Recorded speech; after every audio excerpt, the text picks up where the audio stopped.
এই শীতে অনেক ধরনেরতে পিঠা খেয়েছেন, একবার এই রেশমি পিঠাটা রেডি করে দেখুন। যেমনই মুচমুচে হয় তেমনই কিন্তু খুবই কম সময়ে কম উপকরণই লাগে। এটা কিন্তু সপ্তাহ জুড়ে রেখে দিয়ে খেতে পারবেন। নমস্কার বন্ধুরা, কাজল ভিলেজ কিচেনে সকলকে স্বাগত জানাই। রোজকার মতো আজও রান্নাঘরে চলে এলাম। আজকের রেসিপি প্রথম থেকে লাস্ট পর্যন্ত দেখতে থাকুন, আশা করছি ভীষণ ভালো লাগবে। তো চলুন তাহলে শুরু করা যাক। তার জন্য নিয়েছি এখানে একটা বাটির মধ্যে নিয়ে নেব আমি 150 গ্রাম এখানে নিয়েছি ময়দা। তো তোমরা চাইলে এখানে আটা দিয়েও কিন্তু এই পিঠেটা রেডি করে নিতে পারো, ময়দা দিলে কিন্তু খেতে বেশিই ভালো লাগবে। এবারে এখানে দিয়ে দেবো স্বাদ মতো লবণ বা মাপ মতো, দিয়ে দিলাম স্বাদ মতো লবণ বা মাপ মতো লবণ। এবারে এখানে দিয়ে দেবো আমি, পিঠেটা যাতে সুন্দর হয় খেতে ভালো লাগে তার জন্য দেবো এখানে 2 চামচ গুঁড়ো দুধ। দিয়ে দিলাম 2 চামচ গুঁড়ো দুধ, আর দেবো এখানে 2 চামচ গুঁড়িয়ে রাখা চিনি। তো চিনিটাকে কিন্তু গুঁড়িয়ে দেবারই চেষ্টা করবে, এতে করে কিন্তু বেশ দানা দানাও হবে না, খেতে কিন্তু দারুণ লাগবে। আর যদি গোটা গোটা দাও সেই ক্ষেত্রে কিন্তু বেশ অনেকটা সময় লেগে যায় এইগুলো চিনিটা গোলার জন্য। এবারে সমস্ত উপকরণগুলোকে একটু ভালো করে মিশিয়ে নেব। সমস্ত উপকরণগুলোকে আমি খুব ভালো করে মিশিয়ে নিলাম। আর দেখো মেশানোর পরে কিন্তু এরকম একবার এরকম হয়ে যাবে, দেখতে পাচ্ছ।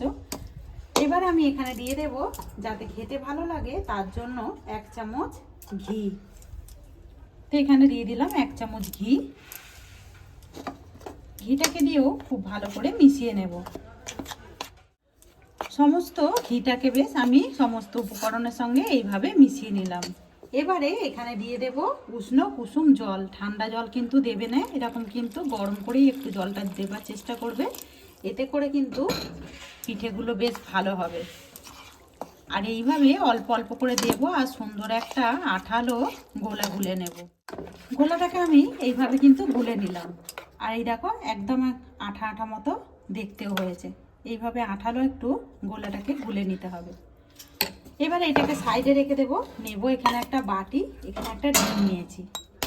তোমরা চাইলে কিন্তু ডিমটা নাও দিতে পারো, ডিমটা দিলে কিন্তু খেতে ভালো লাগবে। এবারে ডিমটাকে আমি একটু কাঁটা চামচ দিয়ে খুব ভালো করে গুলে নেব। ডিমটাকে খুব ভালো করে কাঁটা চামচ দিয়ে এইভাবে ফেটে নিলাম। এতে করে কাঁটা চামচ দিয়ে গুললে পরে ডিমটা কিন্তু খুব ভালোভাবে এই দেখো গোলা হয়ে যাবে।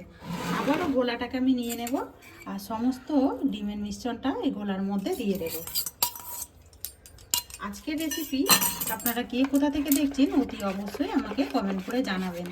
এবারে ভালো করে খুব সুন্দর করে মিশিয়ে নিতে হবে। আবারও ডিমটাকে দিয়েও খুব ভালো করে আমি মিশিয়ে নিলাম। মেশানোর পরেও দেখবে এরকম কিন্তু এর মধ্যে কিন্তু দানা দানা মতো থেকেই থাকে।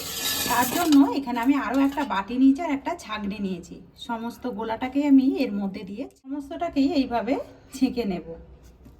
এবার পরে কিন্তু দেখতেই পাচ্ছ এর মধ্যে কত দানা দানা থেকে থাকে, ওই জন্য কিন্তু এইভাবে ছেঁকে নিলে পিঠেগুলো কিন্তু বেশ একদম রেশমের মতোই হবে।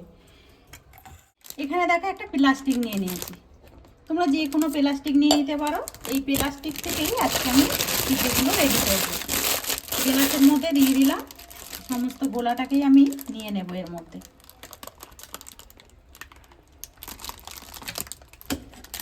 সমস্ত গোলাটাই ওপর দিকে তেল গরম হতে বসিয়ে দিয়েছি। আর এই পিঠেগুলো ভাজার জন্য সাদা তেলেরই ব্যবহার করতে হবে। আর এইদিকে দেখো প্লাস্টিকের মধ্যে আমি ব্যাটারটা যে ঢুকিয়ে দিয়েছিলাম, এখানে দুটো আমি ছোট ছোট করে ফুটো করে দিয়েছি। এবারে এইভাবে ঘোরাতে থাকবো।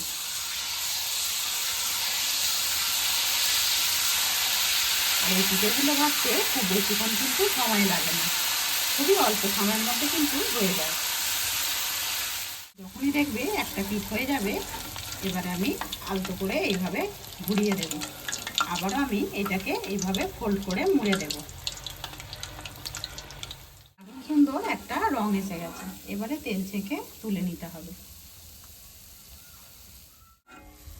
আর কতটা সুন্দরভাবে পিঠেটা ভাজা হয়েছে, আর এটা কিন্তু বেশ অনেক দিন পর্যন্ত থাকে, আর এটা বেশ মুচমুচে হয়। এই একইভাবে আমি সমস্ত পিঠেগুলোকেই সুন্দর করে ভেজে নেব।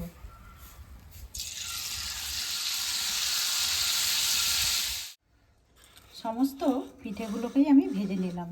আর কতটা মুচমুচে হয়েছে সেটা কিন্তু দেখতেই পাচ্ছেন। এগুলো কিন্তু একটা ডিবার মধ্যে ভরে রেখে দিলে বেশ অনেক দিন পর্যন্ত এইভাবে থাকে। তো আজকের রেসিপি আপনাদের কীরকম লাগছে অতি অবশ্যই কমেন্ট করে জানাবেন। যদি ভালো লেগে থাকে একটা লাইক করে দিয়ে এইভাবে আমার পাশে থাকবেন, আমাকে সাপোর্ট করবেন। আমার এরকম নিত্য নতুন রান্নার জন্য পাশে থাকা বেল আইকনটি প্রেস করবেন। সবাই ভালো থাকবেন, সুস্থ থাকবেন, ধন্যবাদ। আবারও কোনো নতুন রেসিপি নিয়ে ফিরে আসবো। আজকের মতো এই পর্যন্ত।